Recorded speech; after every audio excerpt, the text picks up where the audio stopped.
ঘটে যাওয়া মাইলস্টোন স্কুলের কলেজের যে বিষয়টা, যে দুর্নীতি সেটা আমাদের মনে হচ্ছে এটা দুর্নীতি।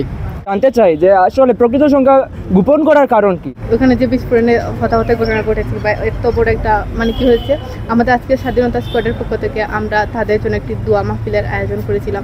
যেহেতু আমরা ওইখানে যেতে পারবো না, সামনাসামনি ওনাদের জন্য কিছু করতেও পারবো না, দূর থেকে তো দোয়াটুকু করতে পারি, তো আমরা আমাদের সংগঠনের পক্ষ থেকে আজকে এই দোয়া মাহফিলের আয়োজন করা। আর তার বাইরে হচ্ছে ধরেন যে এই যে ঘটনাটা ঘটলো, এত বড় একটা এটা হচ্ছে স্কুলটা যে জায়গায় পড়ছে ওইটা হচ্ছে একটা আরবান এলাকা, ওই দিক দিয়ে কোনো ট্রেনিং বা কিছু ওই দূর হওয়া উচিত নয়। এগুলো হওয়া উচিত যে উপকূলীয় অঞ্চলে সমুদ্রের উপর দিয়ে এগুলা ট্রেনিং বেসিক্যালি হয়ে থাকে। তো হঠাৎ করে এই এলাকা দিয়ে কেন এগুলো হবে?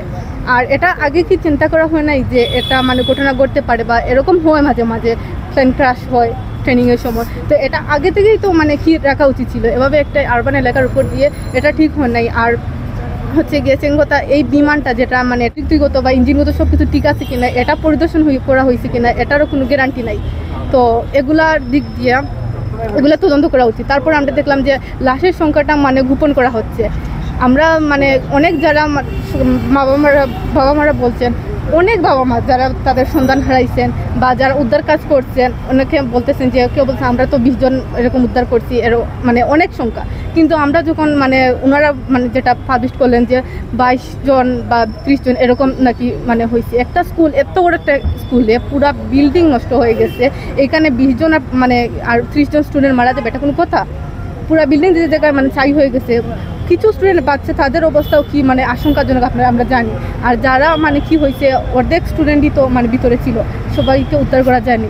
তাহলে এত কম স্টুডেন্ট কেমনে হয়? এটা আমাদের তদন্ত করে আমাদের এটা জানাইতে হবে। আর হচ্ছে আপনারা অনুদান দিচ্ছেন, টাকা দিচ্ছেন, এটা তো কোনো বাবা মা এটা চাই না যে আমার বাচ্চা মরছে এগুলো আমাকে টাকা দেন, অনুদান দেন, এটা কেউ চাই না। এটা চাই যে একটা সুষ্ঠু তদন্ত চাই আমরা, যে কি হয়েছে এটা আমরা কি চাই, বিচার চাই, বা এরকম হয়েছে কেন, এরকম যাতে আর কোনো বাবা মা তাদের সন্তান না হারায়, এই এর প্রতিবাদ নিয়ে এর কিটা চাই। কিন্তু এটা তো আমরা পাই নাই, উল্টা ওনারা একটা অনুদান দিয়ে দিলেন, তারপর বললেন যে এই তাদের জন্য কি চালু করা হয়েছে। এটা তো এটা কেউ চাই নাই। তো আমরা চাইবো যে এরকম যাতে আর কোনো বাবা মা বা আমাদের কোমলমতি শিশুদের উপর বা কোনো বাংলাদেশের কোনো মানুষের উপর যে দুর্নীতি সেটা আমাদের মনে হচ্ছে এটা দুর্নীতি। আমাদের বাঙালি বাচ্চারা অনেক মেধার পরিচয় বিভিন্ন স্থানে জায়গায় দিয়ে আসছে। আর ইভেন গতদিন সেই পাইলটও অনেক চেষ্টা করছিল যে সেই বিমানটা রক্ষা করার জন্য, সেই স্থানটা সুরক্ষিত করার জন্য, কিন্তু দুঃখজনকভাবে একটা স্কুলের মধ্যে গিয়ে পড়ে ভূপাতিত হয় বিমানটি। তো আমাদের মনে হচ্ছে সেখানের মধ্যে অনেক দুর্নীতি আছে, অনেক সিন্ডিকেট আছে, অনেক আপনাদের বড় বড় উচ্চ কমিশন নিয়ে আছে, তারা বসে আছে। সেদিকে আমাদের খুব নজর দিতে হবে। আমাদের সেই বিমানের যুদ্ধক্ষেত্র যে জিনিসগুলো আছে, আমাদের সেই দিকে খুব ভালোভাবে নজর দিতে হবে যে প্রত্যেকটা সেক্টরে আমাদের কোন কোন জিনিস আপডেট করা দরকার, কোন কোন জিনিস আমাদের এই মুহূর্তে করণীয়, সেগুলো আমাদের করতে হবে। ধন্যবাদ। স্কোয়াডের পক্ষ থেকে সেই স্কুলের যেসব বাচ্চারা মারা গেছেন তাদের আত্মমাগফিরাত কামনা করার জন্য এবং যারা আহত হয়েছেন তাদের দ্রুত সুস্থতা এবং তাদের ভালো মানের চিকিৎসা করার জন্য স্বাধীনতা স্কোয়াডের পক্ষ থেকে এটা দাবি জানানো হচ্ছে। এবং যারা শহীদ হয়েছেন তাদেরকে এটা রাষ্ট্রীয়ভাবে ক্ষতিপূরণের দাবি জানাচ্ছি। দোয়া মাহফিল সম্পন্ন হয়েছে। আমরা মাইলস্টোনের আসলে কতজন মারা গেছে আমরা প্রকৃতভাবে জানি না, কিন্তু আমরা জানতে চাই যে আসলে প্রকৃত সংখ্যা গোপন করার কারণ কি, তারা কেন গোপন করতে যাচ্ছে?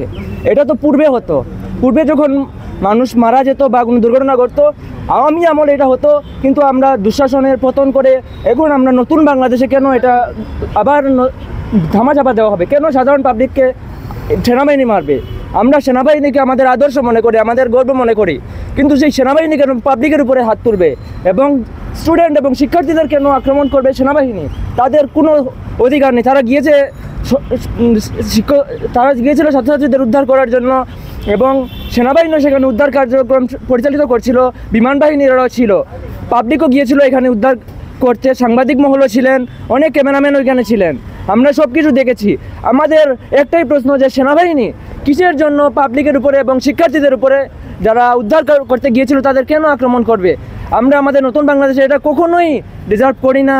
আমরা চাই সুষ্ঠু বিচার এবং যারা এই পরিকল্পনার সাথে জড়িত আছে এবং যারা লাশ গুম করার বা পর্যাপ্ত সংখ্যা জানাতে চাচ্ছে না তাদের ব্যাপারে তদন্ত করা হোক।